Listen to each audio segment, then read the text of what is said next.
those two forces can work together to drive innovation in our industries.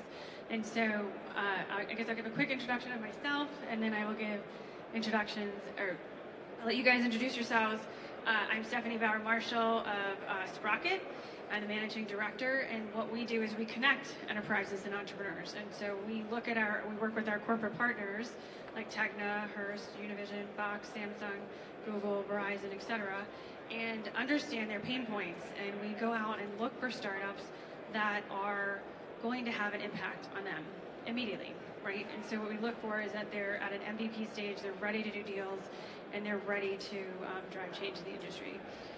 And so I'll let Gus go. Yeah, so Gus Warren from Samsung Next, based out of New York. Samsung Next was started about 4 or 5 years ago with the idea of getting Samsung more into software and services. We sell a lot of hardware. Historically, we have not been as much of a leader in software and services. And the way that we do that, basically set up the organization to face outward, to interface with startups. So we have a fund dedicated towards seed, Series A, Series B investing. We've got an M&A team that looks at private companies, a partnerships team, strategy group, and we actually just launched a product group as well. What makes our group, I think, pretty unique in the corporate innovation world is that all those things are under one roof, which leads to a lot of interesting cross-pollination. And in terms of why we're here this week, we've got a couple, obviously with our television group, we've got a couple of investments in startups that are related to its conference. So a company called Sorenson Media, based out of Salt Lake, which we invested in about a year ago. And we can't announce it yet, but we're very close to closing another deal in this space as well. Very cool. And Frank Mungeam, VP of Audience Engagement for TEGNA. TEGNA is 39 local broadcast network affiliates across the country. We are in 33%. We cover 33% of the USA, and so it's broadcast stations and then all of the associated digital and social footprint. And so, for us as a legacy broadcaster, innovation is both essential and challenging. And so part of my role with audience engagement is to find those startup partners who can help us do the innovation pieces that we find challenging to do internally to accelerate our own transformation. Very cool. So, Frank, you've worked with quite a few of our Sprocket startups. How has this helped TEGNA? We are not as nimble as we'd like to be. Crazy. Yeah, I said it out loud. Legacy media companies have been good the first at, step. Yes, awareness is the beginning of change. So, we have our strengths, but when it comes to innovation, we make still most of our money from legacy operations, and so it is the classic innovator's dilemma. Yep. At how do you step away from your core, which is your most profitable activity, in order to build for your future, not just operate in your present. And so, that is a challenge not unique to TEGNA in the broadcast industry, and the value for us in the partnership with Sprocket is the chance to, if you will, have pre-vetted startups who are in the space tackling smaller, bite-sized problems that are relevant to our operation. And for us, it's the chance in areas where we have trouble being nimble ourselves, partner with someone who is at a stage in their business development where they are open to adaptation and refinement of their business. And that's more about what then we bring to the table, but that is a place where we can have true synergy and we can help aim them at an actually profitable business. Got it. Yeah, so early enough that you can influence their product roadmap in such a way that benefits TEGNA. Yeah, very cool. Gus, you talked a little bit about what makes Samsung Next unique. You want to elaborate on why you've been so successful with that approach? Yeah, well, I think, like I said, the cross-pollination that happens between the various groups is really useful. Yeah. I think also the fact that we've sort of set ourselves up as a single front door into Samsung for private companies, software and service companies, is really helpful. So, I might come across a company initially under the auspices from our venture fund, but realize that it doesn't make a lot of sense as an investment, but could be a great great partnership opportunity, right? A lot of times companies will come to us and they're just looking for basically how to navigate inside of Samsung. Yes. We've got 40 people in Korea that their only job is actually help us get the startup companies to the right business units inside of Samsung. We have just to give you guys a sense of scale, Samsung's like 400,000 employees. It's enormous, very difficult organization to navigate even for some of us who are inside of it.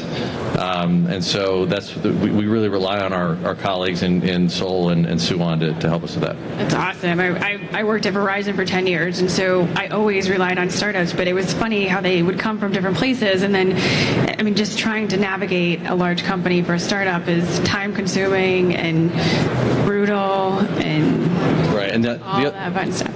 The other thing I'll mention, since you were talking about sort of when we engage typically with early stage companies, one of the things we do for our portfolio companies is if they're not ready to engage with a big company like Samsung, we sort of suggest that they not, right? So not everybody can handle sort of a partnership with a company this big.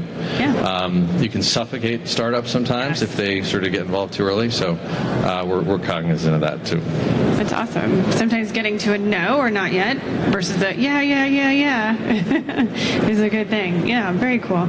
So I just wanted to talk a little bit about, some of it is actually just coming out, but some of the challenges that large organizations related to innovation. And so how do you address that challenge, right? It sounds like with Samsung Next is really aimed at providing an entry point for the startups and out, but how does that work back out into your organization? Same thing with you, Frank. Like, so as you're looking at these startups, what's the process that they go to? Like, what should they be expecting? Go for it. Yeah, I mean, I could certainly provide some, here are the hazards of working with a large organization if you're a startup. A little bit of a user's guide. I mean, I think and I can understand why if you're a truly nimble startup, able to pivot fast and ready to go, and not with a lot of funding, right? So it's not like you can sit around. Your runway is shorter. It is challenging, I think, to work with a large organization at a couple levels. First of all, certainly TEGNA, we operate, and I think it's a good thing, in a matrixed way. So I am not going to make decisions unilaterally. And a lot of the things that we want to do involve marketing, involve revenue, involve content, involve product. And so I think there are a couple things we see when folks connect with us. It's hard to get to the right person. Often it isn't just one person. So I've heard, I think in a previous Sprocket, you might have made the point that it is really valuable to find one champion. Yes. But understand that it will likely be a matrixed process, so everything will take longer than you think it should, and it isn't personal. That's organizational and somewhat necessary when you're dealing with companies who have scale. And I would say for us, particularly like the legal process, we have more to lose. We have more to contribute in value and audience and reach and scale, but that's not being, resistant to change. It's just we have to be buttoned up in those areas that do add time. So I think that being realistic about that those are built-in points of friction for a startup working with a large organization, and really understanding that's not personal. And then the second thing is really the startups that we have the best relationship with are the ones who view us as a partner from whom they can learn and refine their business model and their value proposition. So here's what we do, take it or leave it, is not a very interesting conversation for us. The partnerships we really enjoy, and a couple are directly from Megaphone. I just came from meeting with Megaphone, who we're now fully launched across our entire portfolio with Megaphone. And Sprocket alum, just saying. Sprocket alum, through Sprocket. And it's been a great journey together, because I can tell you there are specific elements of their product that are there because our folks who are really engaged in kicking the tire on these products said, hey, this is great, but it'd be even greater, could we also? And actually it turned out to be a really great product improvement, and now that's an improvement that is available to every one of their customers. So, that is, I think, going in a really important opportunity to recognize there's value there that the startup can gain from the resources, the expertise, the market knowledge of the larger partner. Yeah, the thing I'd add to that is what we found over the last couple of years especially is that we tend to be a pretty good act as sort of shuttle diplomats and back channel between the startups and our business units. I think a lot of corporate venture groups and innovation groups are good at that. Great example that came up this week. We have a company in the portfolio that's raised $30 or $40 million from Sequoia. Wow. They are, a very hot company. They're doing really well. We invested as well. And they're working with our customer care team, and our customer care team has very specific ways of doing things. And it was frustrating startup, remarkably, right? And they're sort of, they've got a little strut going because they just raised this big round. They think that Samsung should be accommodating to them. And we need to kind of, walk them through why. Listen, there's two ways to go here. We can try and get this whole thing, our processes changed internally, but that's going to delay your deployment. Years. Right, exactly. Or you guys have got to figure out some way to get creative and, get around this, basically. And that's something that it's hard for the business units to kind of have that kind of conversation with them because they're negotiating with the startup, but we can kind of back channel and be helpful. So I think that's another reason to get folks like us involved. Great. That's really awesome because yes, the trials and tribulations of working with a large company can be very, very frustrating. How about on the other side? The rewards can be so great, yes. What are some of the things that I was going to write this question more politically correct and nicer, but what drives you nuts about working with startups? So other than sort of, the strutting, what are some of the things that the startups could do better? We like a little strutting. A little strutting is important. That's true. It goes a long way. Fake it till you make it. Having been in the startup world, previously, it's, you do sometimes have to fake it till you make it. Yeah. What drives us nuts? So me personally, I think lack of focus is probably the biggest thing. We make a point a lot in board meetings that before you move on to your next project or your next market or your next whatever, you got to prove that you can do your business in your first market or your first product. You got to earn the right to expand your business. You can't just sort of do it willy-nilly. Now, that's different if somebody's got to pivot because, the market's not there. Or you're getting feedback from someone like Frank, right, going, hey, maybe you should kind of go this way a little bit. But one thing that's important, and this is, when startups work with big companies, if Frank went to somebody or if I went to, if our business unit went to a startup and said, hey, you should adjust to go just where we're going, as a board member, I would say, that's fine, but make sure that that's replicable, right? It's not going to be just a one-shot deal. So, anyway. Yeah, I mean, I almost go the other way where I have some empathy that we must drive startups nuts a little bit. So I feel for that. Equal opportunity. Yeah, I mean, I think it's been said, but just, the key things for us at least are we want that receptiveness to recognize they can learn from us. So the best partners are open to the feedback from us, and it's got to make sense for everybody business model-wise, but we're looking for that. And then a little bit of walk, jog, run. I mean, we like the fact that startups are impatient with us and wanting us to go faster. We like that. And then from them, what we want, I mean, and we have a way that we like to do these things, which is to pilot. We've got 39 properties in a third of the country.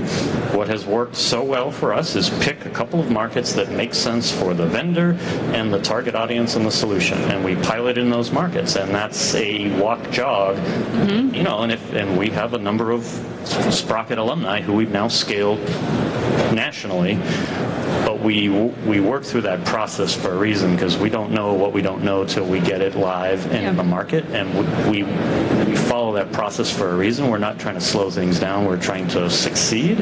And I do think some of our startup partners want to just so let's go nationally next week. Well, let's work out the kinks. Learn as we go. Yeah. Let's switch gears a little bit, and then I'll bring it back with an example of something that really worked well. But as we look at sort of how the landscape's changing, and you're looking at new potential partnerships with startups, what are some of the areas and trends that you're seeing, or that you're really interested in terms of helping meet some of your pain points? Or actually, what are your pain points? Sure. It's a lot of the buzzwords, right? I mean, so AI, machine learning, VR, AR. Yeah, I mean, I think we've been sort of zeroing in on a thesis we call decentralization, basically. So, okay. If you think about it, over the last 15, 20 years or so, the model's very much been about centralized storage, centralized compute, centralized control of data, as we've seen with recent Facebook stuff. We have a lot of devices out in the world. There's a pretty interesting play for us if things go decentral, right? So decentralized compute, decentralized storage, decentralized control of personal data. And similar to that actually is sort of who's got the control in the situation. So if you look at these big platform companies, they've got a lot of control over the consumer and what the consumer can do.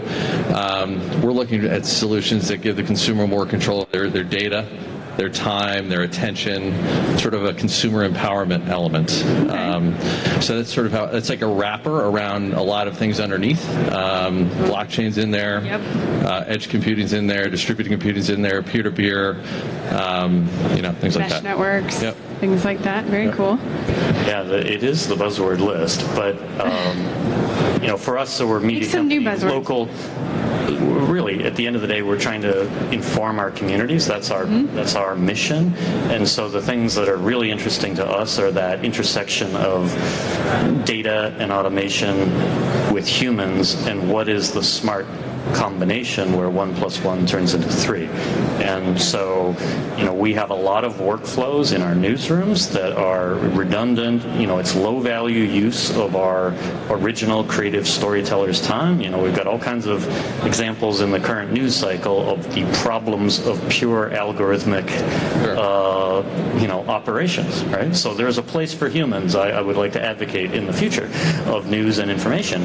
But what is the smart way to combine them? And so, we're interested in a true anthem is an example of a Sprocket alum that we now leverage to automate with AI intelligence a lot of what I would call farming of links to social, where it's just pushing out our content. The hard work is doing great storytelling, and that's what we want to have our journalists focus their time on. The manual labor is pushing out the links. That's a great opportunity to free up human time for better storytelling and use technology to smartly pick the right content, the right platform at the right time. That's an example of a real partnership where you've got a startup benefiting from a media company's reach, and we are benefiting with technology that helps us use our journalists' time better. Yeah, I think the other thing I'd say is oftentimes with startups, you're looking not just for really interesting, innovative, disruptive technologies, but disruptive business models, right? So once you get to a certain scale of some of these large, big platform companies like a Facebook or a Google or what have you, it's very difficult for those guys to change their business model, right? And so we look for folks that are coming along that, because they don't have an existing revenue base to disrupt, can actually really innovate on the business model side of things. And sometimes that's actually more interesting even than, some really cool new tech. Yeah, exactly. That's interesting, because as I think about, way back when I was at Verizon, we were always looking, the new business models were Facebook and Google and some of these now, platform plays like Twitter. But we would always we were the incumbent, and now it's kind of moved along to these guys are sort of the incumbent, and it's like disrupting to the disruptors, right? And so that's an interesting, I think, point. What are and we talked a little bit about some of the trends that you're seeing. How do you see corporate innovation evolving? Like, what do you think is next? I mean, I think we've seen sort of, okay, there's accelerators and incubators, there's people like Sprocket, there's people who create an innovation center, and then there's people who are like, oh no, we're not going to do that anymore. What are some of the trends that you're seeing in driving innovation there?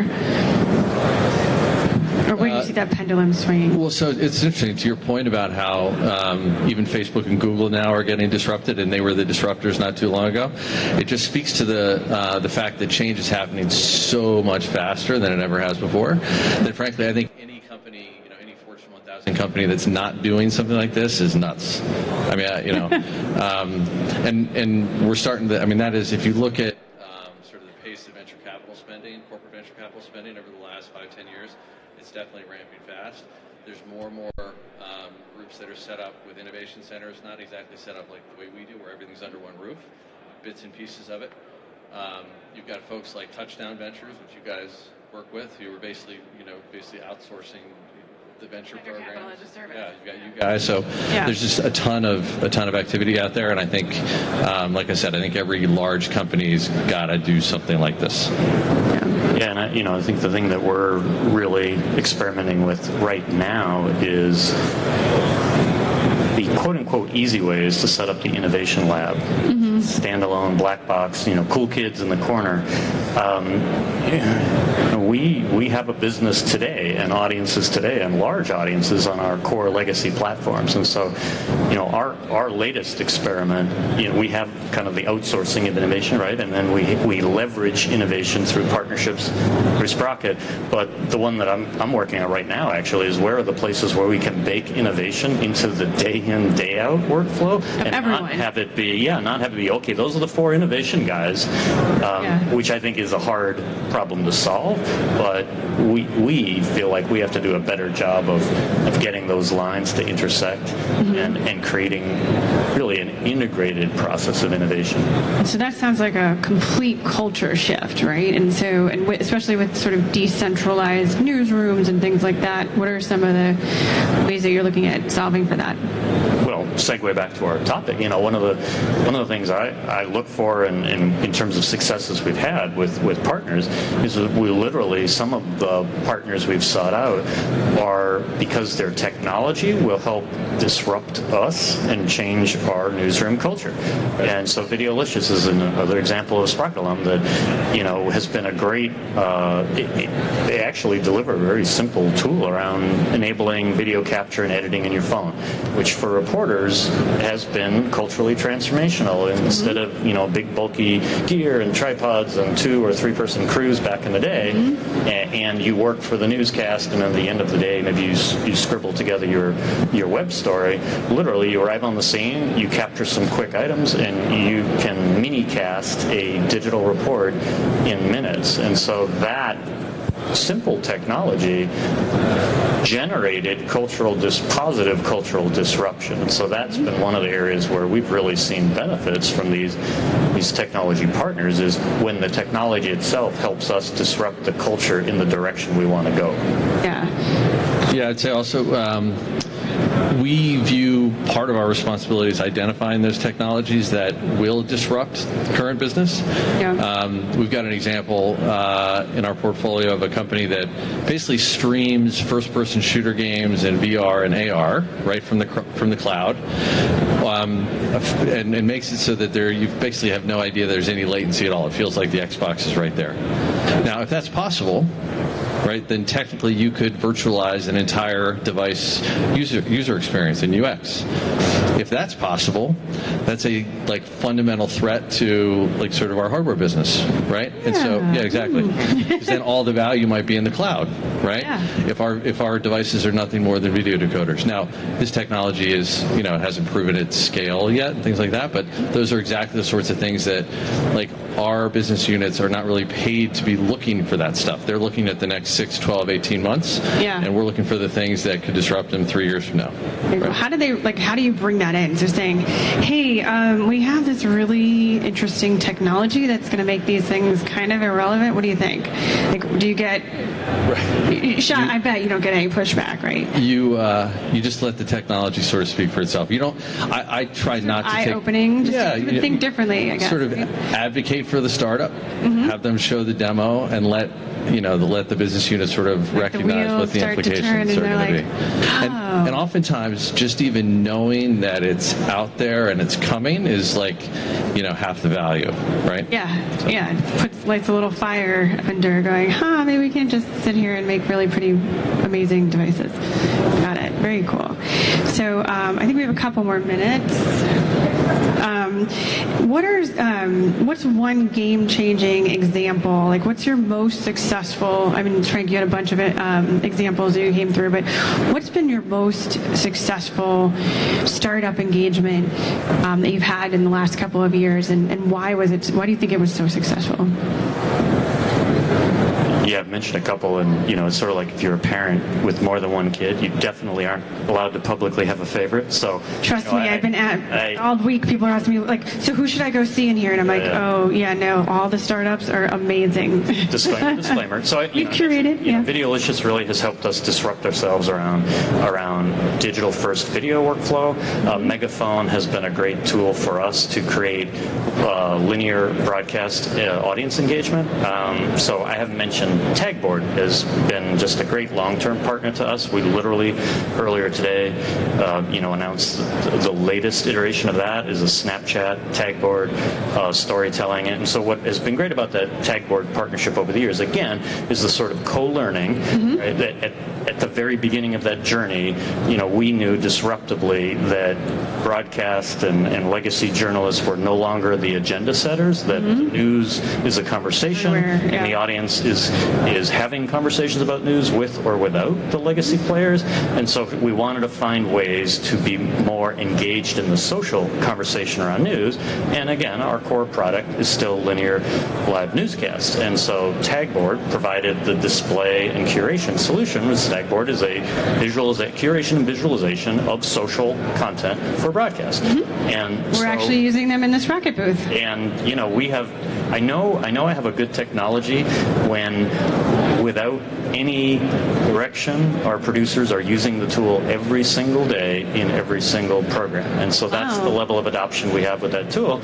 And yet we continue 5 years in to have iteration and innovation on top of the platform. And so, the latest, we're the first local broadcaster to integrate Snap Maps and Snap Stories into our broadcast news. And we used it to cover the big march in D.C. that just happened. And guess what? That's the young audience is a voice that hasn't been represented in legacy media.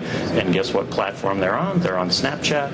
And so it's then on broadcast television, right? Completely aligned with our mission. Back. Yeah. It's a great partnership of technology plus our core purpose, which is a local storytelling. So, I think that's a great example of what a partnership like that can be, where you kind of keep elevating each other's game in terms of how to... Your interests are very much aligned, right? And so that's, I think, really important. Did you, when you did that, did you start with your model where you did the pilot in one market and then you kind of, expanded? Started at King 5 in Seattle. Okay. It's Northway's best company, and you get it on the air, you prove the model. Somebody in another market is like, hey, what are they doing? I want to try that.